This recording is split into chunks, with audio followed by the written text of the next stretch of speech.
Hello friends, welcome to Lipi's daily infotainment.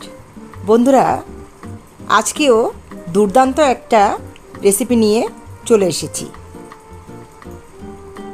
এমন recipe আগে খেয়েছো কি না বলতে পারবো না, আমি তো খাইনি, কিন্তু আমি নিজে ভাবতেও পারিনি যে এত মজা হবে। বাবা বলতেন যে রান্না হচ্ছে একটা আর্ট, সেই আর্ট দিয়েই আজকে রান্নার শুরু করছি। দেখতেই পেলে যে আমি করলা বা উচ্ছে কেটে নিচ্ছি। একটা করলাকে মাঝখানে 4 ফালি দিয়ে কেটে নিয়েছি, বিচিগুলো কেটে ফেলে দিচ্ছি।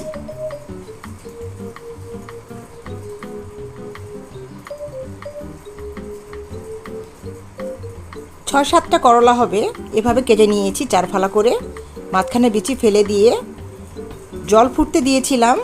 জল ফুটে উঠেছে, এবার করলাগুলোকে দিয়ে সামান্য লবণ দিয়ে সিদ্ধ করে নেব।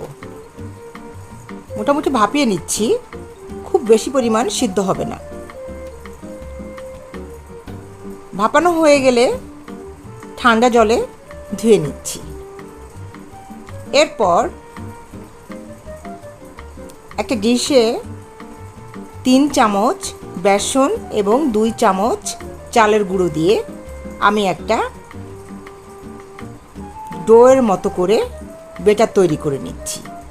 পুরো একদম লিকুইড হবে না, একটু শক্ত শক্ত ধরনের হবে।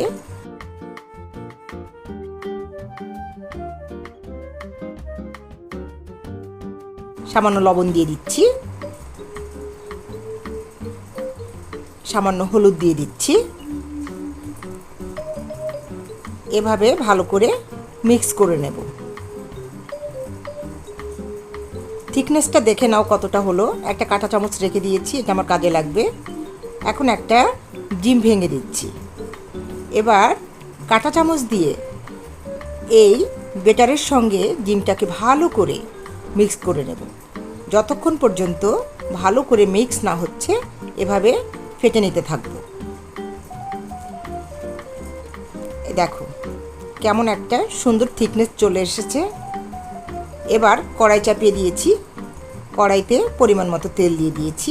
এবার আস্তে আস্তে করে উচ্ছেগুলোকে জিভ জায়গায় এই বেটার বেশি করে দিয়ে তারপর সামনে পিছে উল্টে সুন্দর করে ভেজে নেব।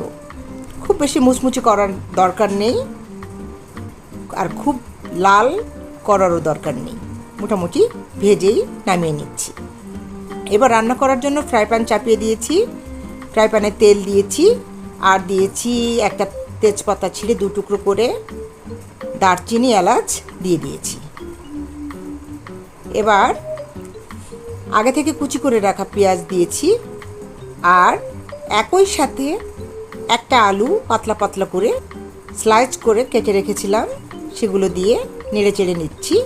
দিয়ে দিচ্ছি হলুদ পরিমাণ মতো, আর পরিমাণ মতো লবণ।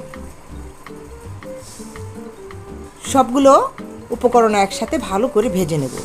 সামান্য একটু জল দিয়ে দিলাম যাতে করে আলুটা সিদ্ধ হয়ে আসে আর পেঁয়াজটাও নরম হয়ে যায়।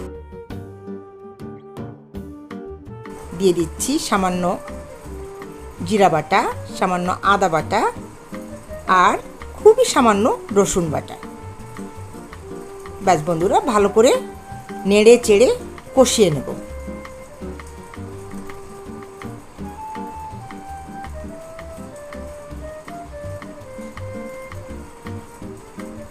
এবার পরিমাণ মতো জল দিয়ে দিচ্ছি।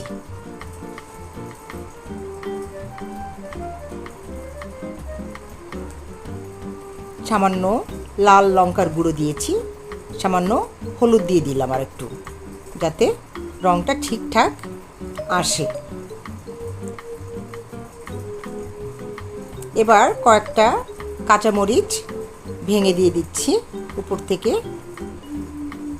ঝোলে জাল ওঠানোর জন্য ঢেকে দিয়েছিলাম, আর ঝোলে জাল উঠে গেল। জাল ওঠার পরে আগে থেকে ভেজে রাখা উচ্ছেগুলো দিয়ে আবার ঢেকে দেব কিছুক্ষণের জন্য। আলুটা গলে যাওয়া পর্যন্ত অপেক্ষা করব। আলু গলে গেলে চুলার জাল বন্ধ করে দেব। বন্ধুরা, নামিয়ে নেওয়ার পালা। আজকে রেসিপি কেমন লাগলো অবশ্যই জানিও। যদি ভালো লাগে অবশ্যই লাইক কমেন্ট শেয়ার করো। আর যে সকল বন্ধুরা এখন পর্যন্ত আমার চ্যানেলটি সাবস্ক্রাইব করোনি অবশ্যই সাবস্ক্রাইব করে বেল বাটনটা প্রেস করে রেখো। ঠিক আছে বন্ধুরা, আজকে এই পর্যন্তই। পরবর্তী পর্যায়ে আবার চলে আসবো নতুন কোনো রেসিপি নিয়ে। সে পর্যন্ত ভালো থেকো সবাই, টাটা।